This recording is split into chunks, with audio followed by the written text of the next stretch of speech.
Welcome to this week's edition of Outdoors Online, a weekly webcast produced by the North Dakota Game and Fish Department. I'm your host, Mike Anderson. My guest this week is Brian Hosick. Brian works in the Administrative Services Division here at Game and Fish. Brian, we have a lot of tools and resources for hunters, anglers, anybody interested in the outdoors. Let's talk about some of the map services we have, Brian. Yeah, we have a lot of information on our website.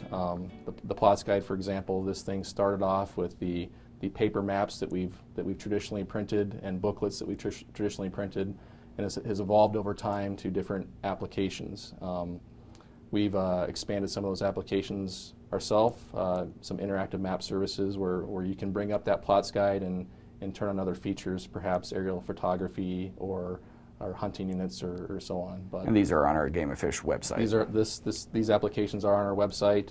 You can customize your own and print whatever you like.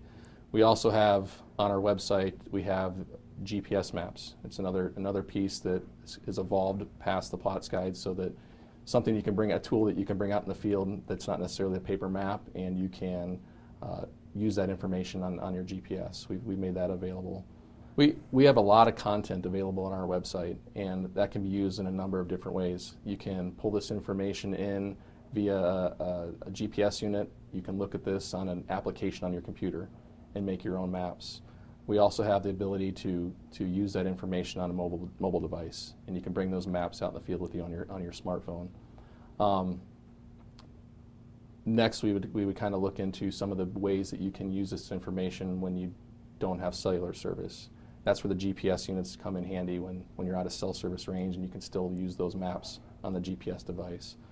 But that technology is also available on a mobile device or a smartphone.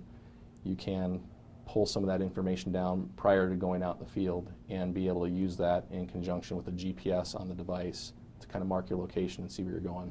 Okay, how do these maps help a hunter out? Well, there's a number of features on there that you can use if you're just trying to hunt certain lands and identify where you're at in reference to those boundaries.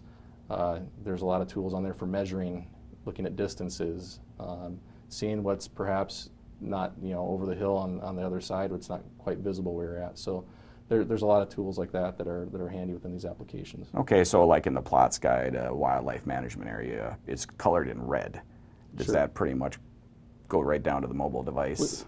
Same thing? Yeah, we use the same format as we do on the Plots Guide, the printable Plots Guide. So we stuck with those schemes for identifying that to stay consistent, and extended that over to the different tools that you can use.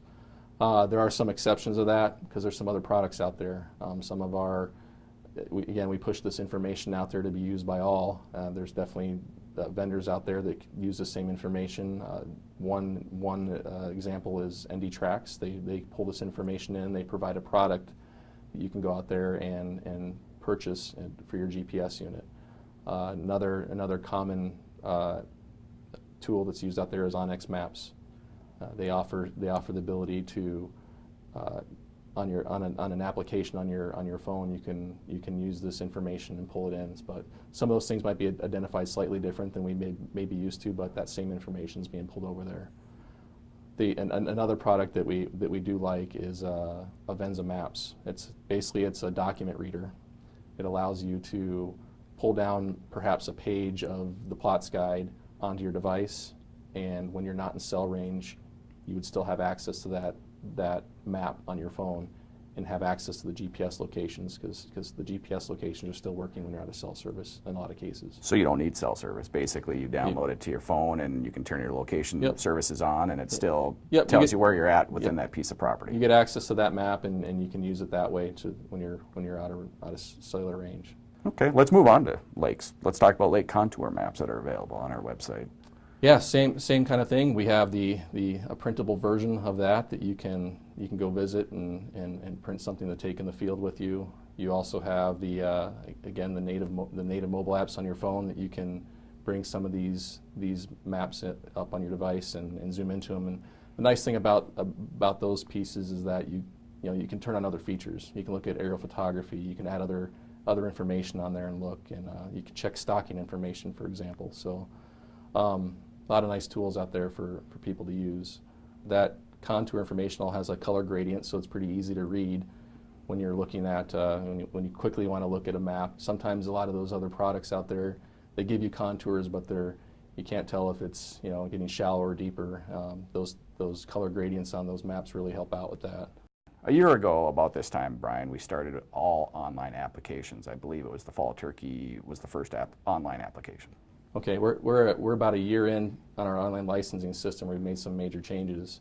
With that, there's been a number of other changes we've made with our online licensing system. The communication pieces are pretty key for that.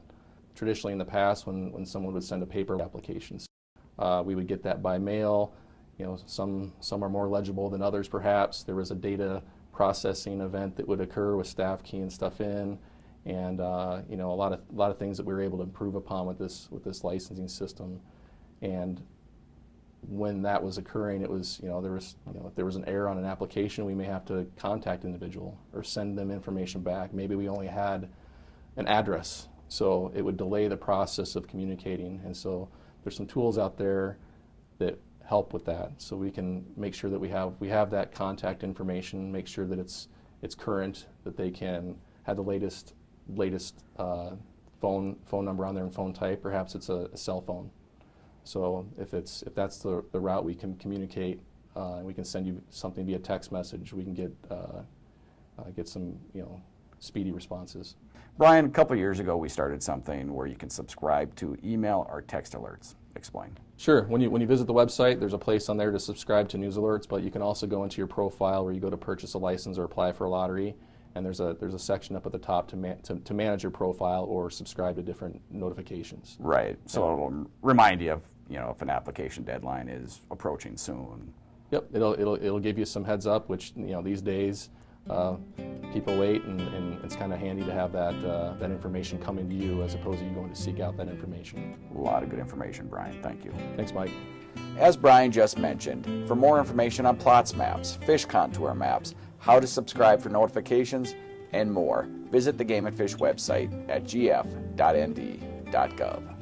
For Brian Hosick and the rest of the staff here at the Game and Fish Department, thanks for joining us for this week's Outdoors Online. We'll see you again next week.